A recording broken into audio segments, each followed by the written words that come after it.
The Oilers fall 4-2 in a stinker to the Columbus Blue Jackets, 1-1 on this current 4-game Eastern Conference road trip. Hi, everybody. Welcome to the Oil Stream Postgame Show. Tom Gazzola and Joaquin Gage with you. YouTube Trev holding things down as we get set to break this one down.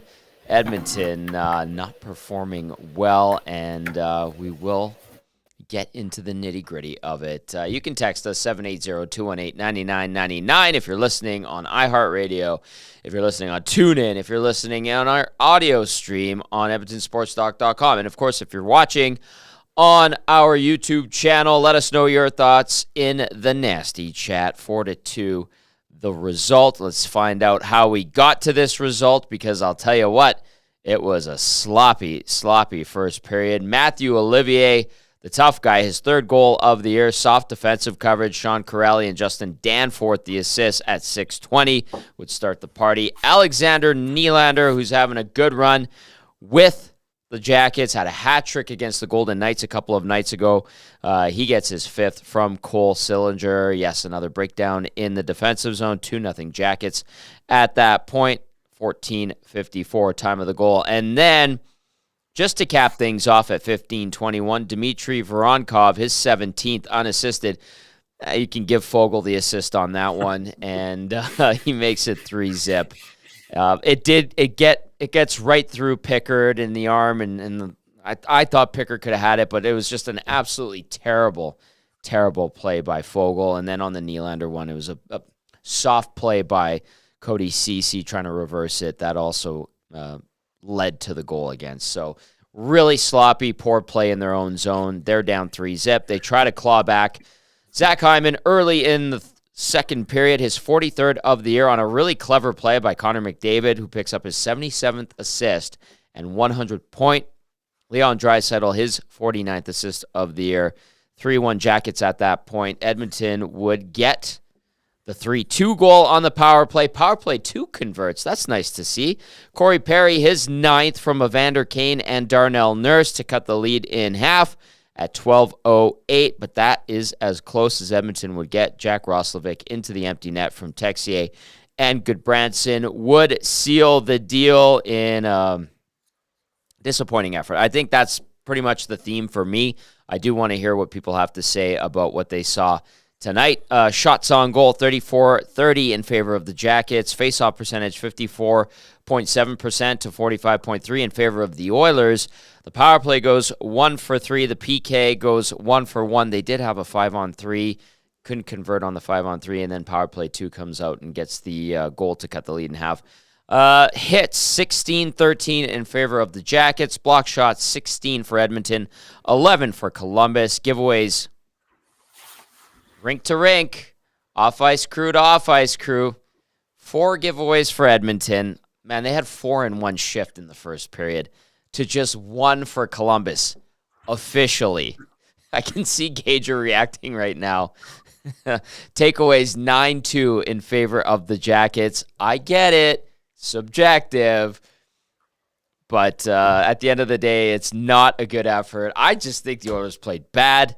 It's almost like they didn't try, for a lack of a better description. But Gager, from what you saw and what you could glean, they scrambled in the third period, but too little too late against the Columbus team that was hungry for a win.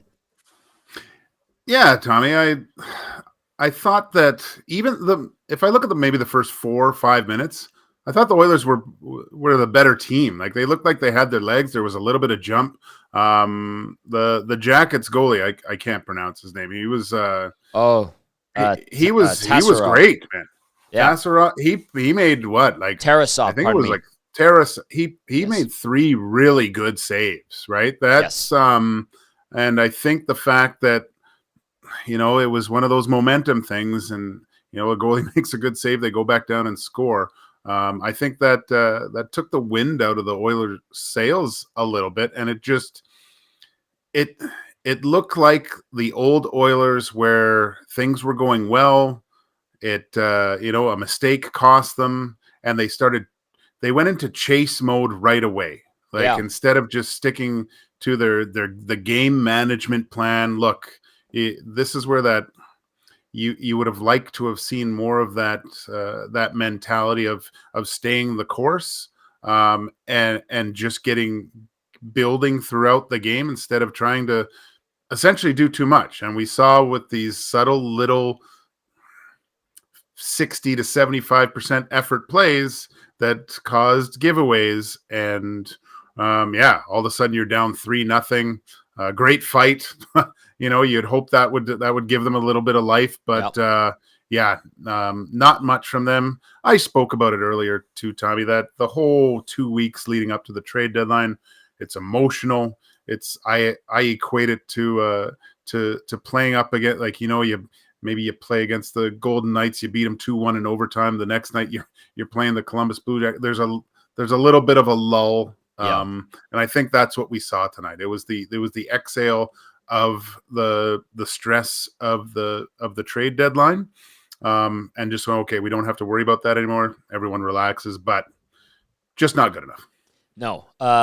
The Carrick fight, good on him. Like, that's a great way to endear yourself to your team, your new team that you just came to. The Jackets scored right after that fight. Yeah. So Nylander scores, Carrick fights Olivier, Voronkov takes the nice pass from Foegele and deposits it. So it was like all for naught, everything that Carrick did there to try to spark his team. And I had a few people saying, like, come on, Tommy, like, they need a goalie, they need this. And like, it's some forget, some are not satisfied. We had this discussion about the trade deadline and what Edmonton has done to this point. We expect them to be pretty quiet tomorrow, like we've talked about yesterday and today. But really, Gager, like, I will say that third one, Pickard, it went right like up here and through his arm and his torso. And I know that was a good shot by Voronkov, but that was such a muffin pass by Warren Foegele. And it's a buzzkill because, you get this new guy that wants to come in here and make an impact and do the right thing, goes up against a tough guy in Olivier, and then it's just like, wah-wah. There's nothing, no jam there tonight, it felt like. Yeah, that was, you saw the look on Fogel's face after it. It just, you couldn't tee that up anymore. Two bad plays. Bad play by Pickard too, right? Getting in the proper position. And I realized, like, that's, that was a guy coming down and just rifling it from there too, trying to squeeze the essentially the 5 hole there, or the 7 hole. Mm-hmm. Great shot, but yeah, I guarantee if you're talking to Pickard right now, I should have that one. Like, it's kind of right at me. I gotta make a save there. Got to bail out one of my guys for making a mistake. That's what we do as goalies. But if I really look at it, Tommy, I found Pickard, the way he bounced back, allowing 3 in the first, the Oilers getting a chance to come back and win that game. Admirable effort for Pickard. I made a huge save in the second period. I went back and watched that a few times. That was impressive. So great bounce back, and to be able to essentially shut the door for the next 40 minutes. That's what you want to see from your goaltender, especially after a period where, kind of the wheels fell off. 780-218-9999 or via the Nasty Chat if you want to share your thoughts on tonight's 4-2 loss at the hands of the Columbus Blue Jackets for the Edmonton Oilers. And Tom Gazzola, Joaquin Gage, YouTube Trev with you. Gager, you were talking about the start where Edmonton had a little bit of momentum. They were getting some zone time, maybe trying to get to Tarasov. And then the goal goes in at 6:20 from Olivier. Soft coverage in their own zone. It was just the third shot Columbus can get. In terms of, like, you're trying to build momentum, you're trying to, piece together this game. You're excited because you have a couple of new guys in the lineup, and then the wind gets knocked out of your sails because, you have a brain fart in your own zone and you forget to cover a guy in front. Like, how much of that was a killer and a tone setter, do you think? Yeah, the type of goals that were allowed, Tommy, like the missed coverage in front. Desharnais a little bit not quick to recognize the play happening. And you got to give credit to the Columbus Blue Jackets at that point too. Sure. I thought that I referenced that first 3 to 4 minutes, they were on their heels, right? Mm-hmm. But saying that, had a huge win against the Vegas Golden Knights. That boosts your confidence. Let's face it, they're playing with house money right now too, Tommy. There's no pressure with these guys. For the most part, looking at their lineup, it's going to be pretty much the same guys. A few fighting for positions, probably, a little bit of auditions, but essentially it's an extended training camp at this point. They can become spoilers, I guess. But they're playing fancy free, and they built some confidence after that first goal. They weathered the storm, so to speak, in that first couple minutes, and they just gained and it just snowballed. You saw the next set, I would say 16 minutes was all Columbus, from everything, the physical play, the execution, causing the Oilers to turn over pucks consistently over. That was their tenacity on checking was where we saw the Oilers usually, and they were hunting pucks and making it difficult. There was not a lot of Oilers pushed back a bit in the third, right? And that was understandable. They were kind of sitting back a little bit, but their play without the puck and their game management was way better than what the Oilers showed tonight. And that should not be the case. A credit to, like you said, the Jackets for being tenacious, feisty, having some spunk. We heard Brian Hedger from the Columbus Dispatch on the pregame show. He said that they're not really afraid of anybody. They just know they're going to be beaten straight up by talent and deeper teams, but they will put up a fight. And you know what? The Oilers gave them a lot to work with, and they took full advantage. One thing, Gage, before we start dipping into the nasty chat and the inbox, is something that has stayed with me that you mentioned earlier in the year. I think this was about 2 months ago. You brought this up. You watch for the Oilers and their outlet passes in the first 5 to 10 minutes, and that is your indicator as to if they're nice, sharp, tape-to-tape, crisp, and they're finding the seams and doing things the right way. That's what is your tip-off that this team is playing. I've tried to adopt that as much as possible. They were terrible at that tonight out of the gate. They tried I think it was Bouchard tried a 3-foot pass to somebody, and he still missed. He missed his guy by like a foot and a half. And I'm like, oh my goodness. Like Joaquin would be just losing his mind right now. So for those that might not have heard you discuss that, why do you look for that? And why do you think that that's such a tell for this 23-24 Oilers team? Yeah, it's you could do this almost with any team. It's how I judge their preparedness to start the game, because that was, for a long time there, even through that winning streak, Tommy, there was bad first period starts, right? Yep. And professional hockey players, I've said this before, it's almost like chess, right? So you're always thinking 2 steps ahead. When you see, I look on the back end a lot when the Oilers D, when they're on their toes and jumping and not just reacting, but reading the play. Like, okay, recognizing where the danger's coming from. Not only are they going to the positional place to stop a play, getting pucks turned over, but their decision making is so quick. Like, boom, boom, I got it, boom, I'm hitting. But the forwards are always supporting positions, right? They're not. Tonight, you saw it. They'd get the puck, all of a sudden they'd look up. I don't know what I'm doing with that. Oh, I'm going to try that 30-footer. There wasn't a lot of cohesive units coming out of their own zone. Everyone was blowing it again. This was kind of looking back to the start of the year. When you watch a game on TV, you don't even see the forwards, right? You just see 2 D-men trying to get it to them because the screen's not big enough. So that's how I judge if they're ready. Their decision making is so quick, and that first pass, when Oilers win games when their D-men are making that first pass, tape to tape, when a quarterback steps back and 3-second throw, right? Yep. 1,000, 2 1,000. That's up to the forwards, tape to tape, boom, they're out of the zone. That's when they're dangerous. Yep. And tonight was it wasn't there. It a little bit in the third that's when they started pressing and they were starting to jump a little bit, but they They weren't playing chess tonight, Tommy. They were playing checkers. 780-218-9999. The Oilers fall to the Columbus Blue Jackets. They did not play well tonight, 4-2. Tom Gazzola, Joaquin Gage, and YouTube Trev with you. Let's break it all down. Let's get to some text. People are not happy, and 100% rightly so. Matt from Okotoks, hot out of the gate, Gager. I don't know if you read this one already. Expletive, embarrassing effort. They have the pieces to win. They need to look at themselves in the mirror hard. Leon too worried about passing it through 3 or 4 bodies every single time he touches the puck and gives it away. He looks like a whiny little entitled boy.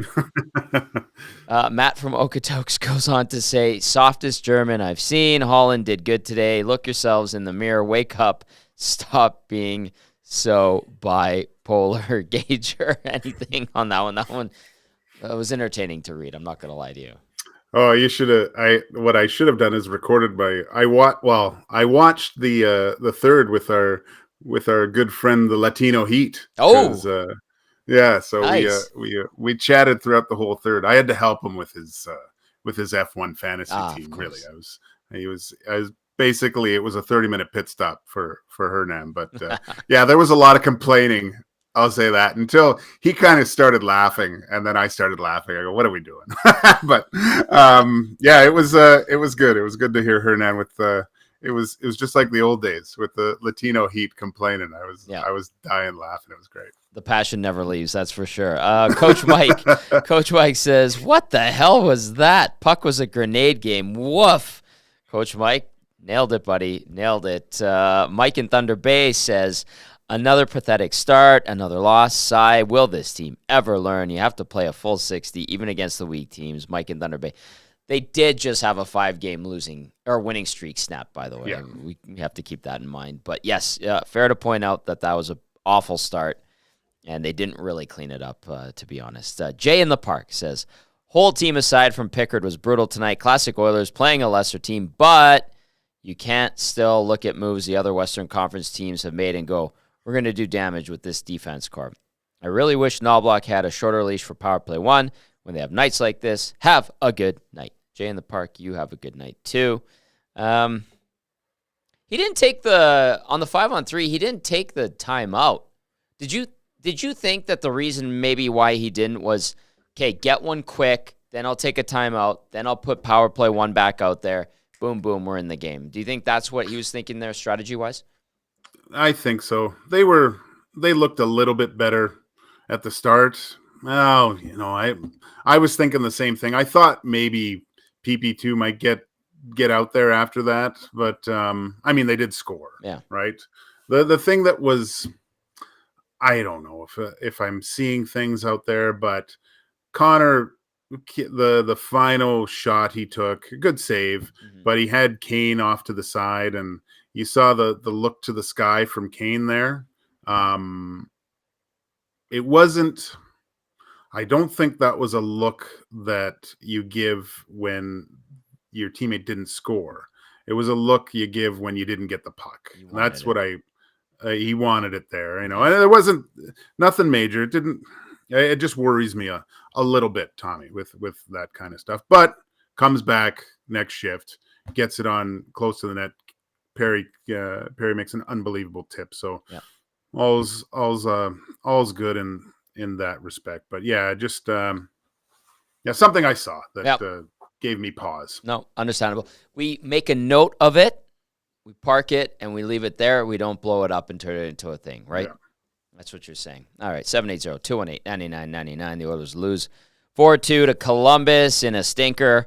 Not a lot of jam outside of what Gager said the first few minutes, and then they allowed the first goal, and it was all Jackets after that in the first period. A little bit of a comeback. They cut the lead to 3-2, and then that's as close as they would get. Roslovic into the empty net. 4-2 is your final. 1-1 is what this team is on this current 4-game Eastern Conference trip. We go to Atif.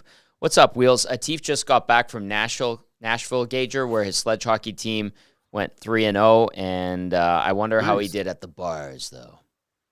He go 3-0 at the bar. I don't know. Atif, let us know. Update us. Text Dusty. Let him know directly. Atif says, disappointing loss tonight. The Their goalie played very well for Columbus. The Oilers' slow starts bit them in the butt tonight. Yes, Atif, wholeheartedly agree with you there. Buzz in Nebraska. Hello, Buzz in Nebraska, says him and the wife sitting on the couch listening to you guys. Only positive of the night. Thank you, Buzz. Appreciate it. Yeah, that was not a great game from the Orange and Blue. This one from Eden. Eden saying, evening, boys. If the Oilers want to get anywhere this offseason, they need to start on time. In my mind, I think Eden means postseason, but just texted an offseason. In my mind, this was an unacceptable loss. Successful teams have a standard of play, and tonight was unacceptable. The Jackets are a lottery team, for crying out loud. Gager, and this sentiment is fair, right? Like, this is the 29th place team in the league. But when you watch the Oilers lose like they did tonight, in the grand scheme of things, how do you place it? Like, do you go, boy, this should be a shock wake-up call? Or do you look at it and be like, all right, they knew they stunk it out, and then they'll probably bounce back in Buffalo on Saturday? Because, Eden makes a good point. This is a lottery team. Maintain a standard of play. Not every team is going to play a great game, 82 games of the year. Clearly, the Oilers in the start this year, not capable of it. But how would you pinpoint this game and kind of label it? Because I look at it and go, well, they didn't seem to try that hard, to be honest with you. Tom, this is, what is it? This is game 61 on a Thursday in Columbus at the trade deadline. That's how I look at this game. With a team that's now, they're really turning the focus to that game 83. And like I said, I don't have any problem with this loss. This is not indicative of this Oilers team. I just think it was certain nights of the year you just don't have your best juice. Yeah. And the other team played well. And I mean, maybe if they get one early, it's a different type of game. But unfortunately, you're going to have these types of. It's a long season. They had like you said, they had a 5-game winning streak going into this. They've been playing quite well. Their starts have been better over that 5-game winning streak a little bit. Does this game worry me? No. I just look at the schedule, the timing, who they're playing. Sometimes this happens in sports, but I'm positive you're going to see a much different Oilers team come this weekend. With 4 very important points to steal out of the Eastern Conference here. And important to point this out before people jump on Gager for saying I'm okay with this loss. It's not like he's condoning it and saying, hey, that was a good loss. No, you're not satisfied with it. But these do happen over the course of a prolonged season. I'm not going to disagree with anybody that goes, that's unacceptable. They shouldn't lose these types of games. They shouldn't lose. I agree wholeheartedly with that. But I understand that stinkers like that happen. Not to say I like it or anything like that. I think just to tidy that up, Gager, basically, before people go, what are you guys talking about? These are okay losses? No, they're not. No. But they do happen. I hope it didn't. I hope I didn't come across like no. That's not what I'm saying. This is coming from experience, Tommy, of being in situations in the latter part of the year where you just don't have your best stuff. Sometimes it's just the way it goes. Yeah, you want to get a panino from the Italian center and you wind up with a poop sandwich from the corner shop. Like, it was a poop sandwich tonight, unfortunately. The old 7-Eleven special. Yeah. 780-218-9999. Your thoughts on the Oilers' loss? EA points out, says, yikes, Tommy. Lucky for Holland, he can still make a legitimate move on defense. Going into the playoffs with this defensive depth is an early exit guaranteed. Losing to bottom feeders at this point of the season is unacceptable. Gager, Troy Stecher is the veteran depth D-man that they bring in. Obviously, they had a little bit of wiggle room to work with, sending Holloway down as well as Gagne. They get Carrick. They get Henrique. They bring in Stecher. But when you look at this defense, I know people wanted upgrade, no CC, and get CC out of there. And let's see what we got with Desharnais. As a whole, when you look at this defense, how do you assess it with these 7 defensemen that the Oilers now have? Well, I look at it as 6 guys that went through the mud. Like Andy Dufresne came out shining on the other side through that start at the beginning of the year, and have progressed. I mean, Vinny Desharnais has become a much better defender. You saw tonight, I think Kulak had some sparks of looking like the Kulak we see in the postseason. You know, the speed that he possesses and can. There's flashes of things that I saw. Yeah, that's what we were talking about mostly, is solidifying that D-core. But at what expense, Tommy? Like, you can't swap apples for apples. Like everyone said, make a Ceci. I think Ceci's been fine. Does he have to raise the level of his game? Yes. Yeah. Does Darnell Nurse have to raise the level of his game? Yes. All these 6 guys are going to have to play at a higher level once games really start to matter. Yep. I think they're capable of it. You're going to have to, but Cass had the text between Dusty and Cass today after the 2 guys was great. I mean, Cass was throwing out Excel spreadsheets with the available D-men that the Oilers could get. All of them had no move clauses, right there. To think that Ken Holland wasn't inquiring about every single guy is asinine. Of course he was trying to get something done. The guy's a mover and a shaker, man. You rarely see that guy without his phone in his hand throughout the regular season. Right. That thing's glued to it. And it just wasn't available. Sometimes you just can't. You know, you can't go to the Mercedes dealership and just buy an SL 500 sometimes, Tommy. You gotta go to the Volkswagen. So yeah, I like what they did. They solidified they got a guy that they can plug and play if injuries do occur. Does it give me pause thinking about this core? A little bit, but I think they're capable. I do think they're capable from what they've been able to accomplish through this regular season. It's a confident group. It's what Paul Coffey has done with these guys, and with the fact that he's asked them to make plays. There was a huge adjustment when he came in and took over, right? And there's like Paul Coffey, you've met him. He's a confident individual. Very and funny. That bled into the decor. Like, one quick story about Koff. Yes. We were up at Slave Lake doing the icebreaker, and a bunch of guys came up, bunch of flames. It was a little mini Battle of Alberta thing, and there was a hot stove kind of thing afterwards. It was great. And one of the questions was to Koff. He goes, Koff, if you played in today's game, how many points do you think you would score? And Koff goes, oh, I don't know. Probably, between 65 and 75. And we go, what? What are you talking about? Only that? And he goes, well, I'm 59 years old. I don't think he was kidding, Tommy. That's Paul Coffey. He wasn't joking. Yeah. So that's him. That type of confidence has bled into these guys. I think there's some intangibles about this group that I really like. Fair enough. Acknowledging full well that CC had the soft reverse on the second goal before people jump on us on that as well.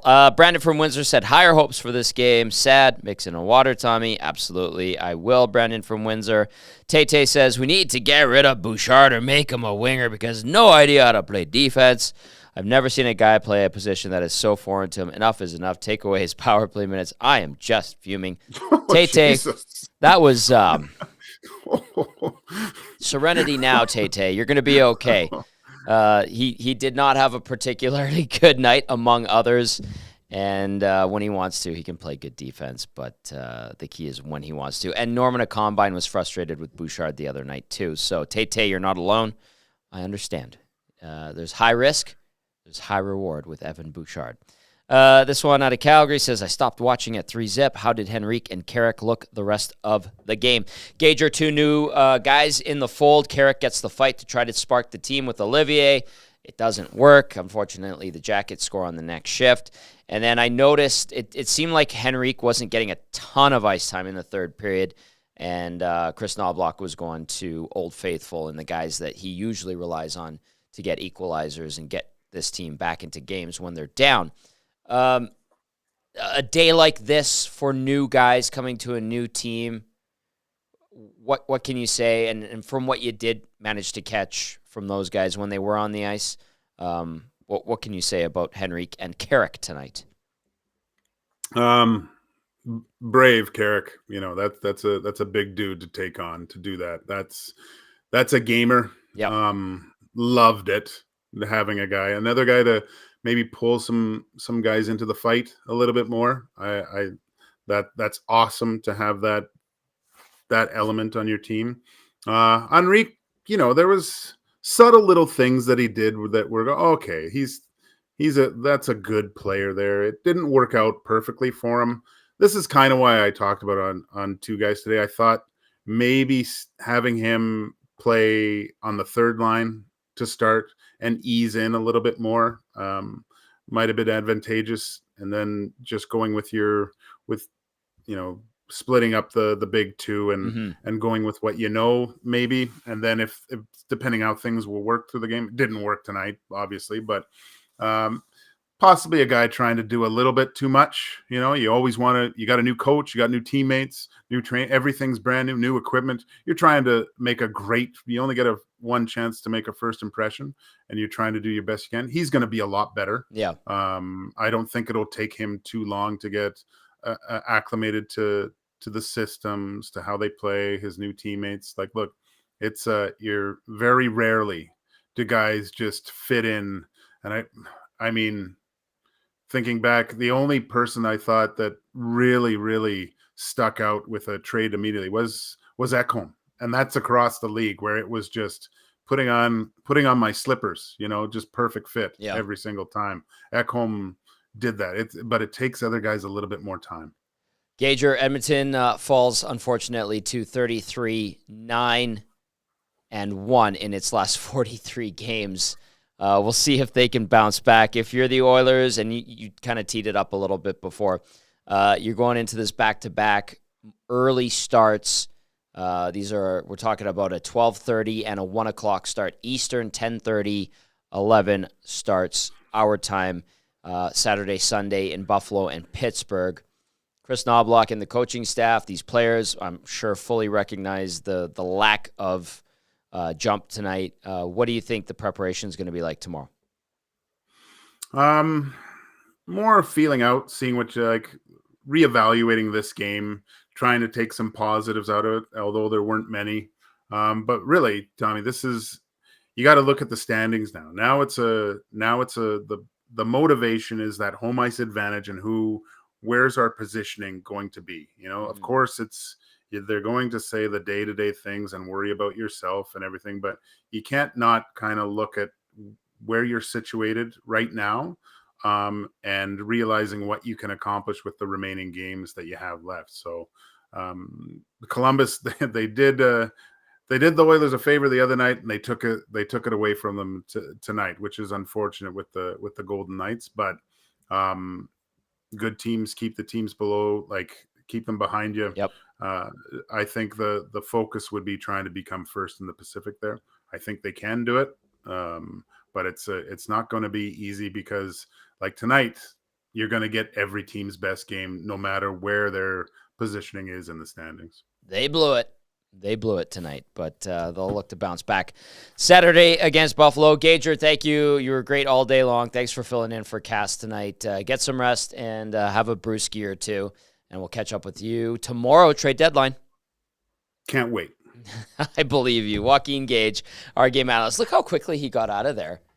Is he mad? Are you mad, Gager? He's always been really quick. He does he exits. He's like, I'm out. Yeah. So. Maybe he's steamed about how bad the Oilers played tonight. I fully understand. Jay in the Nasty Chat. I've been watching Jay in the Nasty Chat with what Jay would rather have watched as opposed to that game. I don't know if I can read or should read any of them. I'll read this one. Jay says, I'd rather eat corn the long way than see something like this, talking about the game, I hope to God. Jay, your other text, very graphic. Very graphic.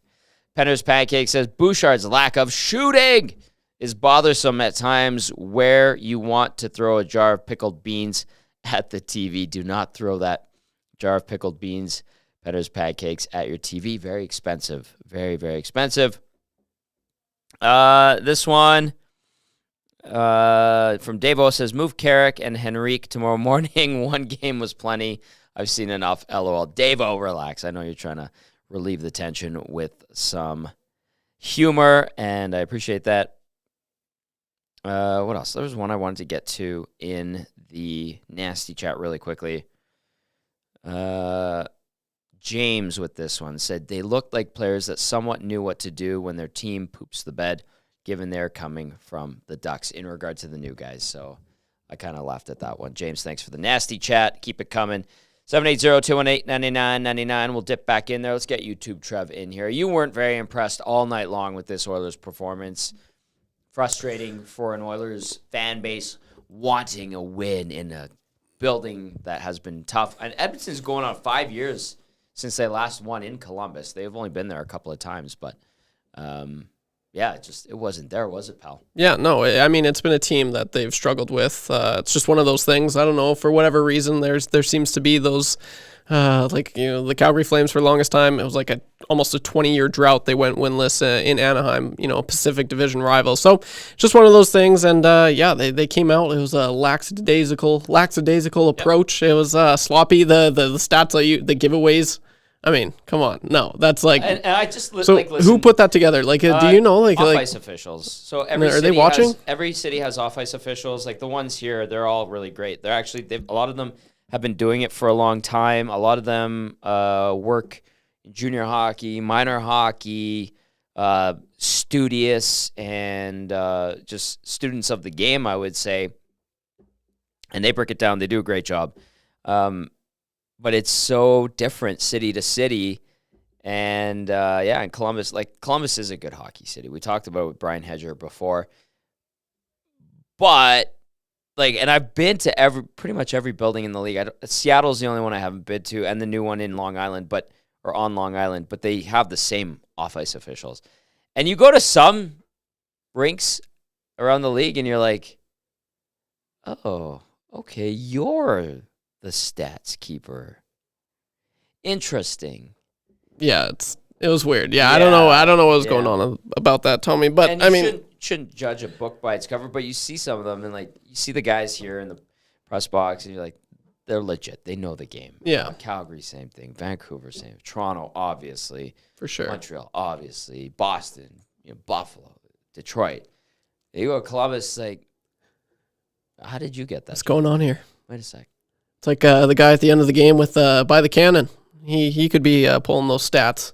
Maybe. Yeah, honestly. But Tommy, I mean, it's just people are disappointed. You got to look at it.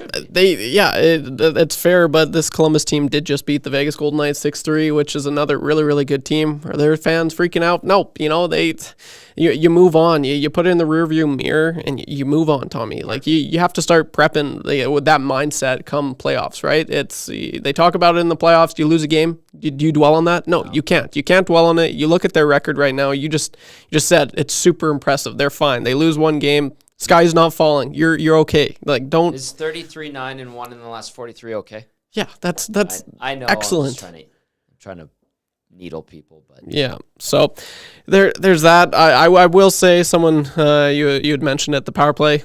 Yeah, it's kind of looking a little lately. How many times did they try to force the pass to make? That's exactly it. It's becoming a little too Draisaitl. Yeah, it's way too predictable right now, Tommy. 2 years ago that was working. Last year it was clearly working. Sometimes it works this year, but they take it away. Yeah, but the teams know now. The teams they're just on it. You got to start doing different plays. Leon, he's got a great shot. We all see it, but he's also just as good of a passer as he is. He gets that shot. The goalie knows he's going to shoot. Every now and then, I wouldn't mind seeing him just give it. He's there. That's it, and they do that. Every now and then, he does fake the shot. He'll pass it to someone wide open net. So they got to run some more plays. I think mix it mix it up a little bit. I think that's something they could look at. As far as the new guys, Gager said it's going to take a while to get acclimated to the new system. It's so tough. Like Matthias Ekholm, he fit right in, right? But that's the rare case. Like that's the exception. It's going to take a while for these guys to fit in. So it's one game. I don't know his ice time, but can't. Henrique. I've got it here. Yeah. You want to know? Yeah, please. 14-14. 66.7 on the dot, and one shot. Yeah. So I guess it was a quiet 14, but I mean. He's new, right? This is it's a new player, and you can't. This is one thing I forgot to bring up on the pregame, but Adam Henrique was a +3 on a team that's -53.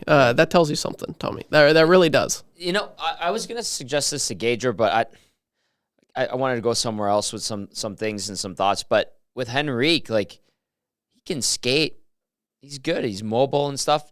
It seemed like today he was just trying to figure out and get a feel for his teammates, because it wasn't like he was wheeling and dealing. Like you didn't see him really busting into a full stride tonight, did we? No, not at all. It just felt that way. Anyway, I mean, yeah, and you saw that like he was slotted on the left wing. He did become the center for a little bit. A couple of times he switched in the shift with Nugent Hopkins, and then they switched the line combinations. In the second period? So tough to find chemistry that way, because they dug themselves such a bad hole by making stupid plays in their own zone. Yeah, but, it wasn't working. I don't mind them. Like Knoblauch, he brought up the blender. I don't mind that. You got to find, come playoffs, you really need to know, as we do know, Knoblauch's done a really good job at making the right picks, bringing the guys up, changing the line. When it comes time, he doesn't do it often, but he has made really good choices. So he's figuring out the options right now, and I don't mind. I don't mind that at all.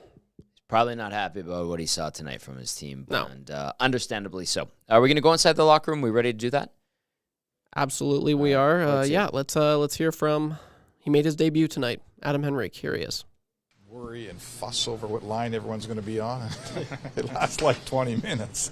What are your thoughts on that? Yeah, I think just the way the game is going, you'd try to. And again, it's new to me, new coach and staff, how things are kind of run from what I'm used to. But you're just trying to create something, have a pushback there. And again, that's how everything's kind of shuffle out and go. And you are hopeful to be able to build chemistry with somebody early on in a new team, and there's a lot that goes into it, but try not to just overthink it, just kind of try to go out there and play. Do we blame that first period on just an unsettled team and new things and new roster? Well, there's nothing to really blame it on. I think just a couple of mistakes that end up in the back of your net. And then, Sammy does a great job going out there, and that's a big fight. It's a tough job to do. And we just got to respond thereafter, have a good shift after with some energy. So, I thought we responded pretty well in the second period, but just came up short there. Had some opportunities, but maybe not enough established offensively. Did you ever feel comfortable in this game, given the ball? Yeah. Yes and no. I try to just kind of go with the mindset. It's just hockey, right? You're just going out and play, and it's. Little changes, but the guys did a good job just talking to me on whatever line was going and trying to be same page and just try to just try to go out there and play. Had a couple opportunities, a bad penalty on my part to take at the time, but overall felt pretty good. At least you're getting the full array of things. So I think that's one of the things you want to get here as soon as possible and get into the mix. No sense taking an extra day. I think getting here and coming here and playing and getting that first game under my belt is important. If it goes up from here. Absolutely. Yeah, can't get much worse. Did not go well. And you know what? Adam Henrique wasn't the reason why they lost this game. He's just trying to feel it out with his new team. Pretty honest assessment. You can appreciate that. And they'll look to build chemistry, which, it's interesting that he said it. I'm not going to read a ton into the fact that he said it, but it is noteworthy. Is you're shuffling up the lines, you're digging yourself out of a hole pretty early after having a stinker of a first period, and it's tough. It's tough. So a tough predicament. He's a veteran guy trying to figure it out. Give it some time, give it a little bit of space, and I'm sure he will. He should be able to. But 14-14 time on ice for Henrique. Takes a penalty, a shot, and not a great night for the whole team. But the new guys get their first game under their belt. All right, YouTube Trev, where to next, pal? He's having a career year. Let's go to number 37, Warren Foegele. About the line juggling and stuff, it seemed like maybe a little bit challenging to kind of get everything cohesive with two new guys coming in and then everything kind of getting jumbled around.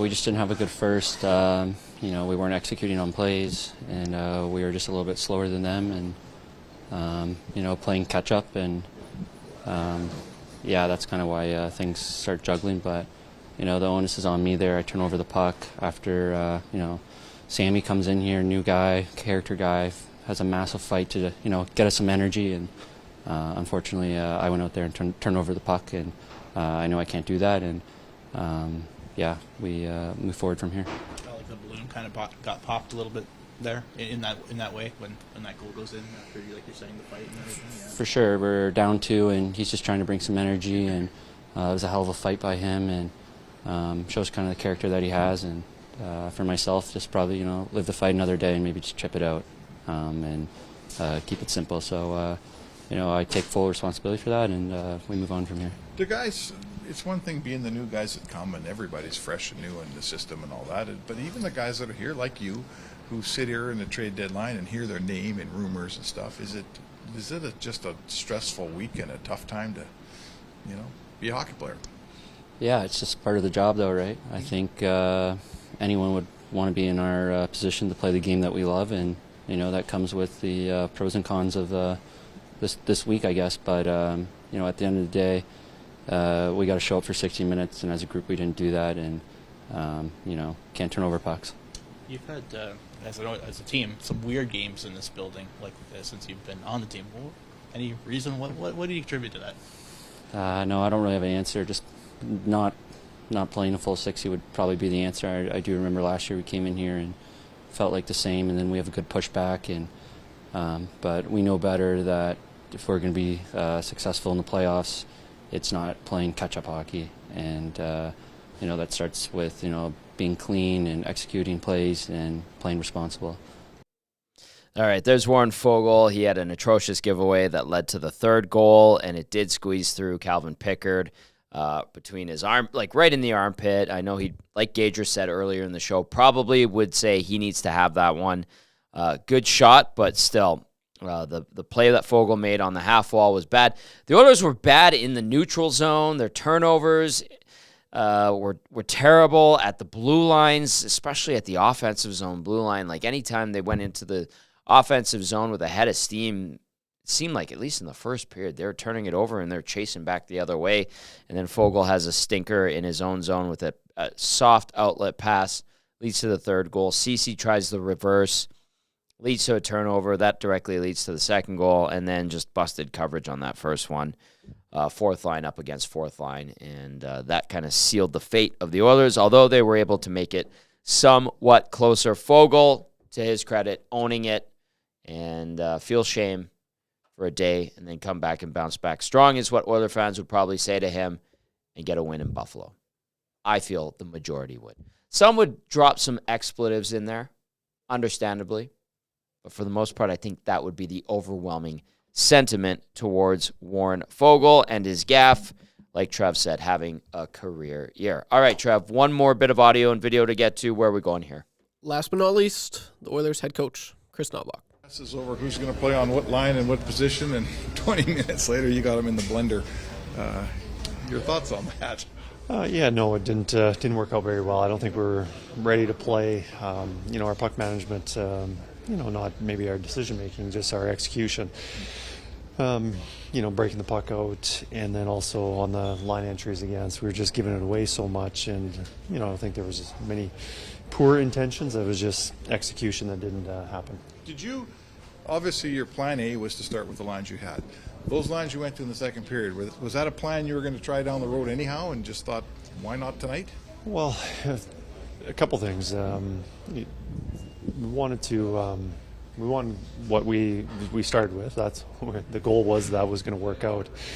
And then we also looked at, we won our last 5 games in a row, and the Leon, Connor, Hyman line has been together through that 5-game stretch, and we put them together, and then they went, and we felt that things hadn't gone well. We needed to correct things and give us a little momentum, and that's when we changed. It looked good. They score early in the second period, but I don't think we just didn't play well enough tonight. Coaches typically hate changing a winning lineup, and like as you alluded, you kind of have to do that with bringing in a couple new guys. Was it kind of a weird game, a weird time to bring in 2 guys? I know you can't control it because of the trade deadline, but was it just kind of a weird set of circumstances tonight? No, it's most likely you're on some kind of winning streak if you're adding at the deadline, because you're probably a good team, and most teams are winning more games than they lose, and we just have to figure something out with what we want, and it's tough to evaluate how the lines work together, because I don't think that's the story. I don't think no matter what the lines were at the beginning, it was just coming off a bit of a letdown game where the other night in Boston we played pretty well and come from behind, an emotional high, and then come in here and just we didn't have the same level of intensity as we did the previous game. I know it's not the way you wanted it to happen, but was it nice to get Adam Henrique in a few different spots to test drive him and get him maybe comfortable with moving around the lineup a little bit? It's good to have those guys. We got to see him. Obviously, we know him a little bit from playing against him, and we had the scouting report and looked at video, and we know what type of player they are. But until you see them on the ice and with your team, you don't really know until then. And we've got a better feeling of them. But like I said, it's tough to evaluate them just because overall, I don't think we played very well as a team. I think a lot of people would agree with that, and no argument here, certainly. Chris Knoblauch, not too happy with his team's performance in a 4-2 loss to the Columbus Blue Jackets. 780-218-9999, and in the nasty chat, we're going to get to a whole bunch of messages right away here. Peter, I'm going to read Peter's really quickly before we go to the player of the game, brought to you by Damon Bunting Remax Elite. Peter says, pathetic, absolutely pathetic effort by every single player. This team, man, were the defensemen in protest against Holland not making a significant upgrade for them. I've said this before in the past, but is Leon able to center his own line with these wingers? I can't figure out if it's a Leon problem or a Kane problem, LOL, but once again, McDry back together early. I feel like those 3 texts that Peter sent in kind of sums up a lot of the sentiment today. I feel like a lot of people would probably be saying things along the same lines. Understandable. Draisaitl should be able to drive his own line. Feels like he's trying to do too much this season for whatever reason, and I get it, Peter. I get it. Thank you for the text. Appreciate it very much. All right, let's get to the Damon Bunting Remax Elite Player of the Game. Damon Bunting, consistent top-producing realtor in Greater Edmonton and among Remax realtors. He and his team would love to find that right home for you, or make the move from your current home. Community-driven. He understands what it takes to make a difference in our city. Check him out, DamonBunting.com, or on his Instagram, at DamonBunting Real Estate. YouTube, Trev, take it away, my friend. Well, it's not a big list tonight, Tommy. Yeah, we're going to keep it. You don't say. Yeah, we're going to keep it nice and short and tidy tonight. Honorable mention to McDavid. 100 points. That's huge. And the way he kicked it to Hyman, I was like, kinda did he cool. do that? He did it on purpose. Leon, him been kicking the ball, looks like. Neato. Yeah, so not bad there. Pretty cool, but he's only done it 7 times, so meh, whatever. It's going to the new guy tonight, Tommy. Sam Carrick. Honestly, look at his game sheet. Probably not the best. 0s across the board. He was a -1. Whatever. You know what? Besides that, he made his presence known tonight with a pretty solid fight against a really tough customer. Yeah. He took on Rempe. Matthew Olivier. He took care of business against Rempe, and he's a smaller guy to Rempe. Rempe's huge. 6'7". Yeah, and he brought it to him. Yeah. Listen, Olivier's been around the block. He's battle tested, if you will, even though he's much smaller. And even Cass, when we asked Cass the other night about Rempe, he's like, I love it. But he's like, there's some technique things where, yeah, he just goes toe-to-toe. All offense. Yeah, all offense. Yeah, no defense. No, it's good. So, yeah, I mean, he brought it. That's going to win the teammates over. You saw it afterwards. Everyone's standing up. So that's cool. You like to see it. So, Sam Carrick, for that reason, you are the player of the game. Good job. Done. I respect that decision very, very much. Well done, YouTube. Trev, YTT bringing it tonight. Unlike the Edmonton Oilers, who fall 4-2 to the Jackets. All right, let's get to some texts and some thoughts. 780-218-9999. If you're listening on iHeartRadio, tune in, as well as our Edmonton Sports Talk audio stream on the website. Hit us up. And then Nasty Chat. Nasty Chat's probably in a bit of a foul mood, I think is a safe way to put it. This one says, we have to accept the amazing offense of Bouchard with the defensive lapses, but the last 3 games have been too much to offset the positives. But Nuge saved his butt on 2 highlight reel foot races prior to the game, but Bouchard can't count on Nuge to be on the ice with him to cover his butt all the time. That's fair. Tommy Engager. And YTT, the curse of the newbie goalie strikes again. Do you guys think the chemistry was off because of the new guys? Love Carrick's fight. I've changed my mind. He's worthy of Waite's number 39. And you pointed out that Alex Chason wore 39. I completely forgot about that. Yeah, it was. I didn't even cross my mind during pregame, and then as soon as I saw him have the puck, and I'm like. And he's a right shot too, so I was like, "Is that the first thing I thought was? Is that Chason on the ice?" And so Chason was a good Oiler, like he earned potted 20, I think. Yeah. So pretty solid. He was fine. The chemistry off because the new guys. Yeah, I think you know what, Ken, maybe a little bit. Feeling it out. Like I said earlier, I didn't think that Henrique was really moving his feet all that much, although the way the Oilers were moving the puck, there's not a lot of reason to move your feet unless you're back checking, because it was always going back the other way towards your own zone. We'll see if they figure it out. But I think maybe there's a little bit of malaise, overconfidence, the high of beating Boston the other night the way they did, and then you get Columbus and you think, we're just going to walk all over these. No, they showed you that that's not really the case. So crappy wake-up call once again for this team. Granted, they were just on a 5-game winning streak. This texter out of Vancouver, every time the Oilers lose, just texts us in, go Canucks go. Have you noticed this? Yeah, it's pretty good. I like it. Troll job. I appreciate that. All right, let's get to this one from Andy Pandy. Andy Pandy is not happy. Andy Pandy says, abysmal from the Oilers' top players tonight. You have to be worried about Draisaitl heading into the postseason. Yes, he creates chances and has strong games, but no consistency this year from home. Piss-poor performance from so many Oilers tonight. Henrique, Nuge, Fogle, Ryan, Carrick, apart from the fight. Janmark, all lifeless. Bouchard is going to cost us in big moments. Never seen the Oilers' top players this poorly before. I watched the Avs against the Wings last night. We are not even close. Embarrassing night for many. Andy Pandy. Woo. Andy Pandy. I get it, man. I get it. Shaggy in St. Albert. Pathetic effort tonight. They have great games against Boston, and they give us this turd of a game. Oilers can't handle success. They start believing their press clippings and give up on their work ethic. No problem with Pickard's game. Oilers did not support him at all. McDavid stunk tonight. Sure, just a loss. Look back when it cost us second place to Vegas, and Mark Stone playing Game 1 in playoffs. Shaggy in St. Albert, he will be ready for Game 1 in the playoffs. So, too, will Alec Martinez. For sure.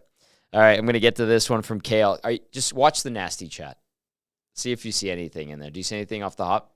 Is everybody just bickering? Yeah, just bickering. Okay, if you see something, point it out. Kale texts out, hey, boys, that was a sloppy game. Sloppy turnovers that led directly to goals. Not one line that really stood out today. Draisaitl forcing too many passes that aren't there. Power play 1 trying to pass it into the net. Power play 2 came on for 30 seconds, got a goal just by putting the puck to the net. Got to get more pucks to the net. That is how they have been winning recently. KL, good point. And agreed. The rookie is saying garbage. Edmonton bipolars. I like it. All right, the rookie. Hersey says, good evening, Tom and YTT. I'd say that was very disappointing. This team can't afford to take periods and a half games off. They can bring in all the players to help out, but if passes are off, flybys on checks, compete is down, etc., they won't be able to do it. The players they added are good, not great compared to others, so it's a matter of just digging in. If they dig in, they go on a heater, then there's tonight's effort. Hersey. Thank you, Hersey. You want to read a couple, or are you good? I don't have them out right now. Oh, you don't have them at your disposal? I'm sorry. Hernan used to love reading them. I'm not comparing you to Hernan or anything like that. It's hard. Like it's tough to compete with Hernan. I'm glad that Hernan and Joaquin got together tonight. That's nice, man. It's cool. It's cool meeting Hernan. I love it when he comes in. He's very insightful, just a bro, solid guy. He's awesome. It's really cool. The Latino Heat. Can I read this one from Rex via X? Of course. Rex via X says, Rex the Britman hurt is his handle. To us at Yeg Sports Talk, at Tom Gazzola, and at Joaquin Gage 31. Worst performance of the season for a lot of guys. What the expletive? Rex the Bretman Hart. Yep, no argument here. Wasn't great. Fergie's prostate. Hello, Fergie. Tommy, the hangout this morning more than made up for this game. Gager talking about going to the ballet was brilliant. And in the name of all things holy, can you please give Stoff some tips how to dress to impress? Fergie, I will pass those along. And it was a very fun hangout today. Thank you, Fergie. Appreciate that very much. Good to hear from you. Reno Texan says, Oilers don't have a good record with Columbus. Jackets had nothing to lose and were determined they could play a good game against a good team, and they did. Thank you, Reno. Garrett from Victoria says, pretty abysmal. Not the biggest fan of the tendency to keep going for that cross-seam pass when high slot shooting lanes are open. Leads to some easy transitions against. This compounded when they struggle getting pucks out of their zone and afterwards. Looking for 20-foot passes instead of the simple ones, which they also weren't great at tonight. The sky's not falling. Bound to lose a game or two like this down the stretch. Garrett from Victoria. Garrett, nice. Nice, logical look at it, and not blowing it up. Some people get a little fired up. All right.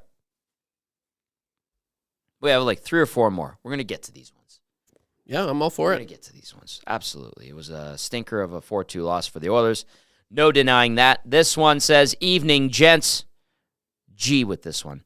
My biggest pet peeve is always going back to 97 and 29 when the Oilers need offense. Gager talks about Kane looking a bit miffed, not getting the puck on the jam play at the end. I can help and think that what these guys feel on the bench when the coach always taps Connor Leon to go win the game. Let all of the lines know what it's like to dig in. This team has some really good players, not named Connor or Leon. Let the team get back in the game with a team effort. Vegas won by committee. It does work. Thanks. G, good text. Appreciate that. Road Dog Trev texts in, says, PP killed the Oilers. Need to learn how to shoot, not forced to Draisaitl. Yes, sir. We agree with that. Anyone else a little bothered that no one takes a shot at Corelli after that Perry play? It was Fogle that went to Danforth, and that's when Olivier jumped in because it was Danforth that got his stick on Perry. And when you watched it and saw it again, that was dangerous because he like pushed Perry's skate blade. It's essentially a trip. And Perry was looking at his right leg, and then you saw TD Force working on his neck afterwards as well. And Perry with the shiner, too, by the way. Yeah. And then when Olivier got in there, that's when all hell broke loose. Mikey says, thanks, guys. Great show. No mustache for Trev. You both rule. Thanks for the entertainment. AM Nasty Friday morning tomorrow. Mikey, thank you, Mikey. We have a very busy day tomorrow. You're going to get the morning show. You're going to get the hangout, and then we're going into an extended oil stream trade deadline special. We're going to have a bunch of people in for that one, so we appreciate that, Mikey. We're going to go all across the league, and if the Oilers end up doing something, we'll definitely break it all down. Bronx, not happy about the only drop pass is to 97 on a breakout, 29 backhand across the middle. Daniel says, hey, Tom, I'm worried come playoffs, Bouchard's defensive woes are going to cost this team games. Daniel, that is totally understandable. But the last 2 playoffs, he actually cleaned it up pretty good. And then let's go to CB Radio Guy. CB Radio Guy says, does Cam Moon like going to games with Stoff. Stoff is negative every game. How can Jack not be calling playoff games? All right, CB Radio guy, I have the answer. Mooner is a glue guy to the nth degree. And yes, he does like going to games with Bob. He is a great hire by the Oilers. That was a phenomenal choice, and he's the perfect go-between Jack and Bob. Bob does get fired up. He's very passionate about the team, working with him for the team for 8 years, I could say that. And Mooner just loves hockey. He's a straight-up hockey nerd. He's a baseball nerd. He's a sports nerd. He 100% loves games. He's like a dog that you take to a dog park. When you let them off the leash and they can go and run and frolic, you take Mooner to a ballpark or an arena, football field, and he's just excited to be there. That's Mooner.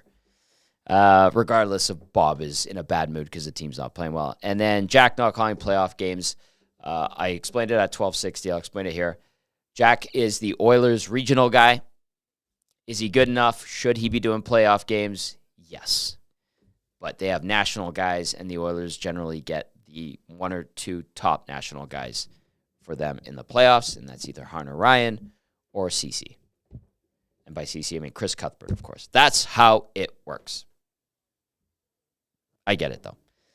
And CB Radio guy follows up with, Mooner is the man. I love Cam. So do we. He is an absolute beauty. YouTube Trev, any final thoughts from you? Yeah, I mean, I think it was maybe 4 texts ago you had said, someone said, this is the worst loss of the season. Well, like, I can go back to March or February 24th where they lost 6-3 to the Calgary Flames, and they came back to win. Pretty convincing win over the LA Kings 4-2, and then they went on the 5-game heater. So, you lose a tough game. But this team, they rally back, and that's kind of what I'm expecting. That's kind of what Gager said. So I really think, I mean, sky's not falling. Oil country, you're fine. It'll all be good. There wasn't a lot to enjoy tonight. Yeah, no.